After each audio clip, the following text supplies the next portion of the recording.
When my father was elected, I had no intention of serving.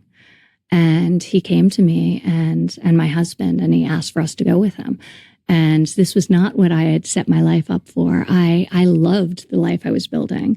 Our young family in New York, I had an 8-month-old son when we arrived in Washington, and 2 children not that much older. I had businesses I was building. The trajectory of my life felt really exciting. Like I was at that place now where I'd laid the foundation and it was growing, but there was no world in which I could imagine 40 years down the road having sort of put my head in the sand, said no, continued doing what I was doing, and not looking back with regret that I hadn't helped. And, I had very specific things I was passionate about that he empowered me to run after, and I did. And I feel a tremendous sense of privilege for having been given the opportunity. I'm so happy that Jared and I were able to be there to help him. This time it's so different because so many people are raising their hands, and I'm so grateful to them. We were like the pioneers, and he knew no one in Washington.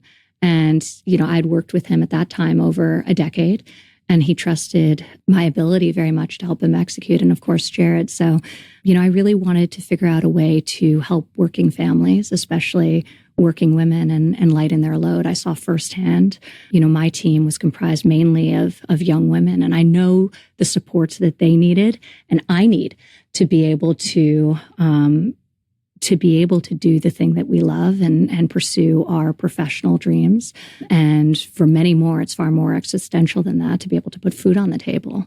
And so I went down to Washington with that goal, and I was incredibly focused on policies. Like I fought like hell to double the child tax credit, and was really proud at the end of my first year to have accomplished that in tax cuts. And that benefited 40 million American families, over $2,500 a family on average. So that is like exciting and meaningful. We were able to do, even pre-COVID, obviously we accelerated it during COVID, but the largest ever block grants to the states for childcare support for working families, which